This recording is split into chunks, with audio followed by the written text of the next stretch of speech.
2022 সালে পর্যটনকে সরকার শিল্প হিসেবে গণ্য করলেও শুল্ক করে শিল্প সংশ্লিষ্ট কোনো সুবিধা তো মিলছেই না। উল্টো শুল্ক ও ভ্যাট বাড়ছে বছরের পর বছর। এ খাতের জন্য কমেছে বরাদ্দের পরিমাণও। প্রতিবেদনে দেখছিলাম খাত সংশ্লিষ্টদের অভিযোগ, এ খাতের নামে বরাদ্দকৃত অর্থের বড় অংশ খরচ হচ্ছে বেসামরিক বিমান খাতে। তাহলে পর্যটন খাতের যে বিকাশের কথা সরকার বলছে তার বাস্তবায়নই বা কিভাবে সম্ভব? এ নিয়ে কথা বলতে চাই, যুক্ত হচ্ছেন tourism and hospitality industry skill কাউন্সিলের চেয়ারম্যান মহিউদ্দিন হেলাল। মহিউদ্দিন হেলাল, ধন্যবাদ জানাচ্ছি যুক্ত হবার জন্য। আপনার দৃষ্টিতে আসলে বাজেট কতটা পর্যটন বান্ধব হলো বলে মনে করেন? না, এটি এবছর যে বাজেটে আমাদের বরাদ্দ, এটা বিগত বছরের চেয়ে কমেছে।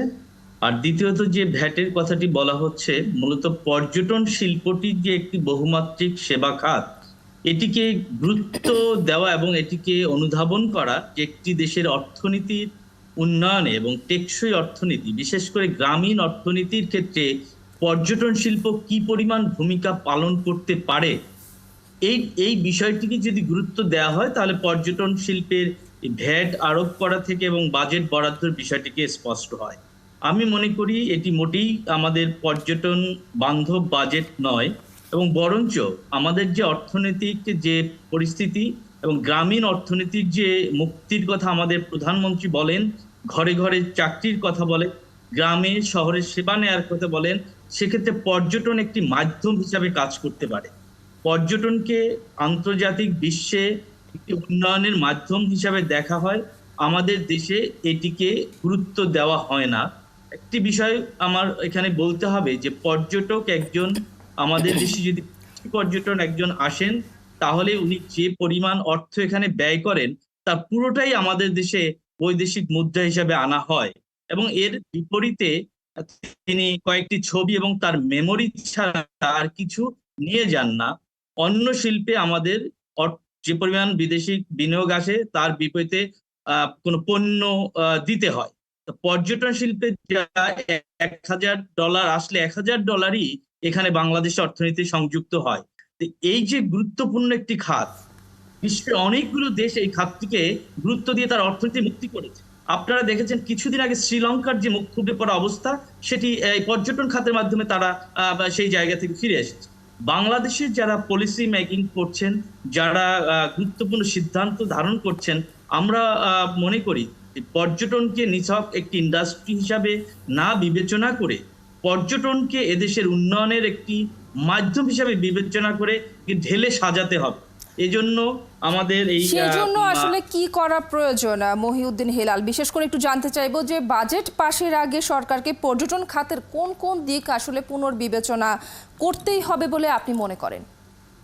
একদম বুলেট পয়েন্টে যদি বলি, প্রথমত হলো যে আমাদের উপরে যাদের ট্যুর অপারেটর, যারা আমাদের আরেক বক্তা রাফি ভাই বলেছেন যে আমরা বিভিন্নভাবে সেবা, ট্যুর অপারেটররা অনেক সেবা নিয়ে একটি প্যাকেজ করে সেবাকে বিপণন করে, সেখান থেকে ভ্যাটটি প্রত্যাহার করতে হবে।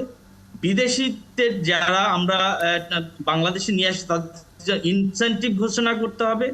পর্যটন শিল্পকে প্রায়োরিটি ইন্ডাস্ট্রি হিসেবে ডিক্লেয়ার করতে হবে, এবং একটি প্রায়োরিটি ইন্ডাস্ট্রি যেসব সুবিধা পেয়েছে বাংলাদেশে, কারণ গার্মেন্টস ইন্ডাস্ট্রি আজকে এই অবস্থায় যাওয়ার পিছনে সরকার তাদেরকে নানা রকমের সহযোগিতা দিয়ে প্রায়োরিটি সেক্টর ঘোষণা করে এক্সক্লুসিভ জোন তৈরি করে যে ব্যবস্থাটা করেছে, তেমন ভাবে পর্যটন শিল্পকে প্রায়োরিটি সেক্টরে ঘোষণা করে সমস্ত প্রায়োরিটি সেক্টর বেনিফিট দিলেই পর্যটন শিল্প বিশ্ববাজারে বিপণন করা যায়। আচ্ছা, ট্যুর অপারেটররা কিন্তু খুব জানাচ্ছেন ডাবল ভ্যাট আরোপ নিয়ে, এ নিয়ে আপনার কি বলার আছে?